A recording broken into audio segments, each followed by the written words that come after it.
Hello everyone, welcome to Study for Change চেনেলটোলৈ স্বাগতম জনাইছোঁ। আজিৰ এই ভিডিঅ'টোত ইণ্ডিয়ান হিষ্ট্ৰীৰ 20টা গুৰুত্বপূৰ্ণ কুৱেশ্যন আলোচনা কৰিম।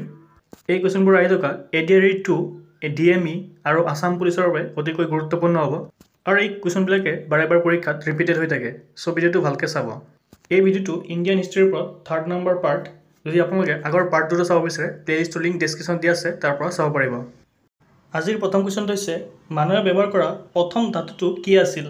What was the first metal used by human?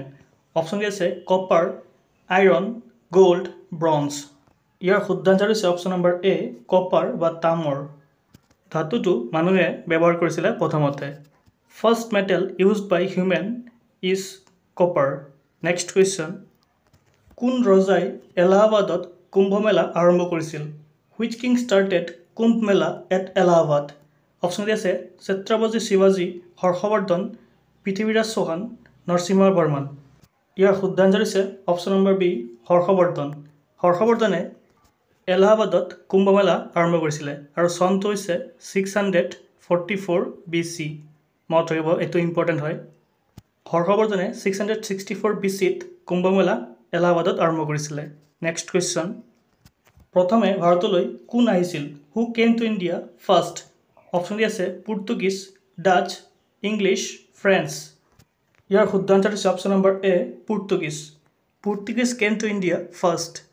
Portuguese ভাৰতলৈ আহিছিলে 1498ত। ডাচসকল ভাৰতলৈ আহিছিলে 1605। ইংৰাজসকল ভাৰতলৈ আহিছিলে 1608ত আৰু ফ্ৰান্সসকল আহিছিলে 1664। এই গোটেইকেইটা ইয়াৰ মনত ৰাখিব। তাৰে প্ৰথমতে আহিছিলে পৰ্তুগীজসকল প্ৰথমতে 1498ত। পৰীক্ষাত যিকোনো এটা ইয়াৰ পৰা দি দিব পাৰে। চ' ইয়াৰ কেইটা মনত ৰাখিব। Next question. কোনে প্ৰথমবাৰৰ বাবে ভাগৱত গীতা ইংৰাজীলৈ অনুবাদ কৰিছিল? Who translated the Bhagavad Gita into English for the first time?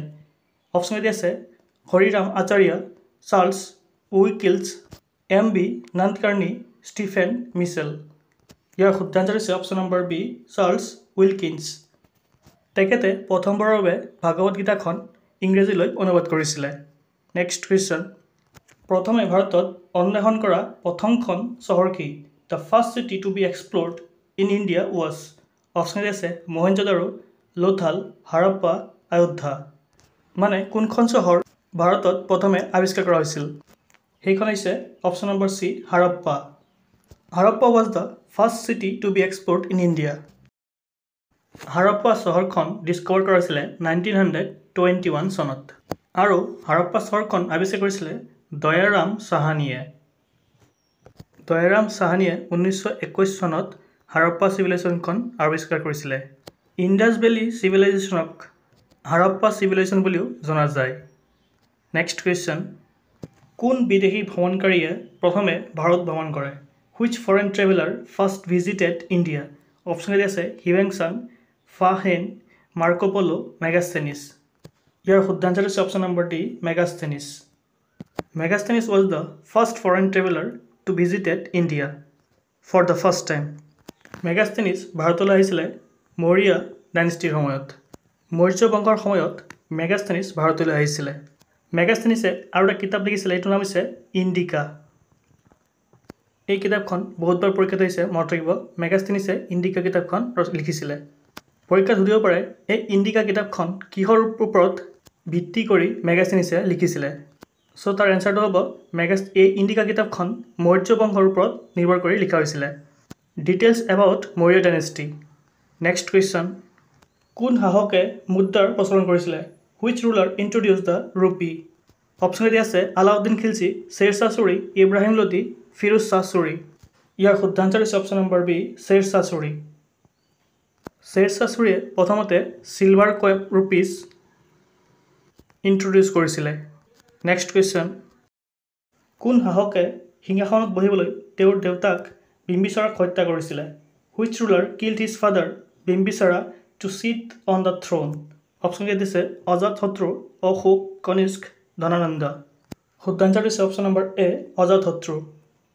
বিম্বিসাৰাৰ পুতেক অজাতশত্ৰুৱে বিম্বিসাৰাক হত্যা কৰি মগধৰ সিংহাসনত 493 BCত সিংহাসনত বহিছিল মনত ৰাখিব অজাতশত্ৰু আছিলে মগধৰ ৰজা আৰু তেখেত সিংহাসন বহিছিলে 493 BC-ত নেক্সট কুৱেশ্যন কাক ভাৰতীয় ঔষধৰ পিতৃ বুলি কোৱা হয় who is called the father of Indian medicine ইয়াৰ অপশ্যন কেইটা শুদ্ধ আনচাৰ হৈছে অপশ্যন নম্বৰ বি চৰক চৰকক ফাদাৰ অফ ইণ্ডিয়ান মেডিচিন বুলি জনা যায় লগতে মনত ৰাখিব চৰকক ফাদাৰ অফ আয়ুৰ্বেদ বুলিও জনা যায় নেক্সট কুৱেশ্যন ক'ৰ পৰা বিখ্যাত গায়ত্ৰী মন্ত্ৰ লোৱা হৈছিল ফ্ৰম হোৱেৰ দ্য ফেমাছ গায়ত্ৰী মন্ত্ৰ হেজ বিন টেকেন অপশ্যন কেইটা দিয়া আছে মুণ্ডকা উপনিষদ ঋগ্বেদ অথৰ্ববেদ পঞ্চতন্ত্ৰ ইয়াৰ শুদ্ধ আনচাৰ হৈছে অপশ্যন নম্বৰ বি ঋগ্বেদৰ পৰা ফেমাছ গায়ত্ৰী মন্ত্ৰ লোৱা হৈছে এই গায়ত্ৰী মন্ত্ৰটো ৰচনা কৰিছিলে বা লিখিছিলে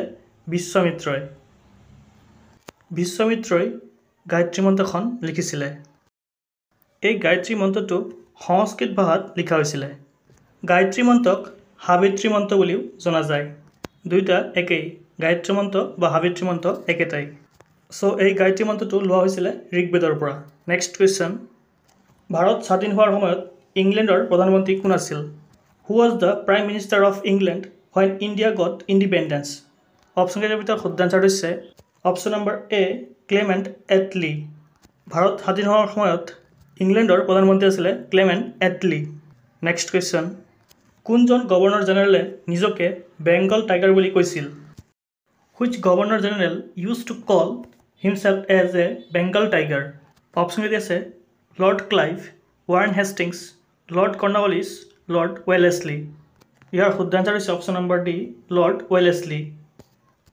ৱেলেছলিয়ে নিজকে এজ এ বেংগল টাইগাৰ হিচাপে উল্লেখ কৰিছিল লৰ্ড ৱেলেছলি আছিলে 5th governor general of India next question 1793 চনত কোনে জমিনদাৰী প্ৰণালী আৰম্ভ কৰিছিলে who started the zamindari system in 1793 option দি আছে Lord Cornwallis Lord Minto Lord Curzon Lord Dalhousie ইয়াৰ শুদ্ধ আনচাৰ হৈছে option number A Lord Cornwallis তেখেতে 1793ত জমিনদাৰী ছিষ্টেমটো আৰম্ভ কৰিছিলে জমিনদাৰী ছিষ্টেমটো হৈছে পাৰ্মানেণ্ট ছেটেলমেণ্ট অফ লেণ্ড এই জমিনদাৰী প্ৰথাটো প্ৰথমতে বিহাৰ আৰু বেংগলত আৰম্ভ কৰিছিলে ইম্পৰ্টেণ্ট কুৱেশ্যন হয় পৰীক্ষাৰ কাৰণে মনত ৰাখিব নেক্সট কুৱেশ্যন মোগল সাম্ৰাজ্যৰ ৰাজধানী কোনে আগ্ৰাৰ পৰা দিল্লীলৈ স্থানান্তৰ কৰিছিলে who shifted the capital of Mughal empire from Agra to Delhi option আছে ঔৰংজেব শ্বাহজাহান হুমায়ুন জাহাংগীৰ ইয়াৰ শুদ্ধ আনচাৰ হৈছে option number B শ্বাহজাহানে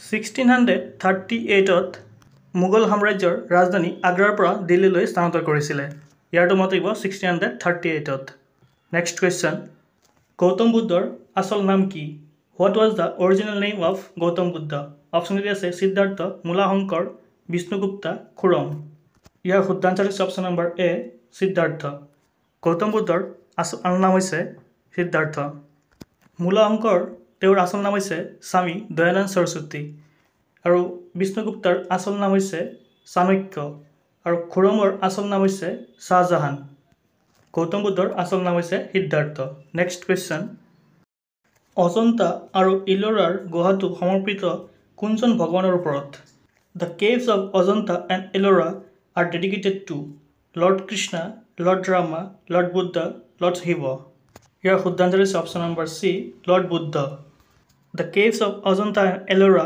R dedicated to lord Buddha এই অজন্তা আৰু এলোৰা গুফা দুটা মহাৰাষ্ট্ৰত অৱস্থিত নেক্সট কুৱেশ্যন কোন বছৰত মহাত্মা গান্ধীক ভাৰতীয় জাতীয় কংগ্ৰেছৰ সভাপতি কৰা হৈছিল in which year Mahatma Gandhi became the president of Indian National Congress ইয়াৰ অপশ্যন কেইটা শুদ্ধ আনচাৰ হৈছে অপশ্যন নম্বৰ ডি 1924 চনত মহাত্মা গান্ধী ইণ্ডিয়ান নেশ্যনেল কংগ্ৰেছৰ প্ৰেচিডেণ্ট হৈছিলে আৰু মহাত্মা গান্ধী আছিলে 43rd president of Indian National Congress next question কাক এছিয়াৰ পোহৰ বুলি কোৱা হয় who is also' known as the light of Asia option আছে মহাত্মা গান্ধী গৌতম বুদ্ধ মহাবীৰ স্বামী স্বামী বিবেকানন্দ ইয়াৰ শুদ্ধ আনচাৰ হৈছে অপশ্যন নম্বৰ বি গৌতম বুদ্ধক the Asia of light of Asia বুলি জনা যায় নেক্সট কুৱেশ্যন গান্ধীজীক কোনে এজন মানুহৰ সীমা ভক্তি বুলি সম্বোধন কৰিছিলে who addressed Gandhiji as one man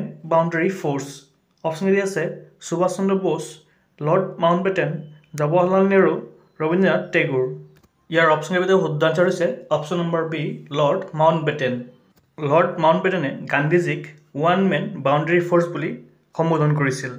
lord Mountbatten হৈছে first governor general of independence India আৰু তেখেতে হৈছে last viceroy of British India. মনত ৰাখিব, first governor general of independence India lord Mountbatten আছিলে আৰু লাষ্ট ভাইচৰয় অফ ব্ৰিটিছ ইণ্ডিয়াৰ আছিলে লৰ্ড মাউণ্টবেটেন।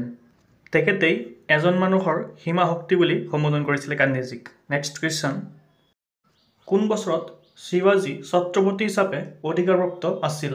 ইন হুইচ ইয়াৰ শিৱাজী ৱাজ এনটাইটেলড এজ ছত্ৰপতি? কেতিয়া ছত্ৰপতি হিচাপে অধিকাৰপ্ৰাপ্ত আছিল? অপশ্যনৰ ভিতৰত শুদ্ধ আনচাৰ হৈছে অপশ্যন নম্বৰ চি 1674। শিৱাজীক ছত্ৰপতি হিচাপে নামকৰণ কৰা হৈছিলে 1674ত। ছত্ৰপতি শিৱাজী হৈছে ফাৰ্ষ্ট এম্পায়াৰ অফ মাৰাঠা। মাৰাঠাসকলৰ প্ৰথমজন শাসক আছিলে শিৱাজী ছত্ৰপতি।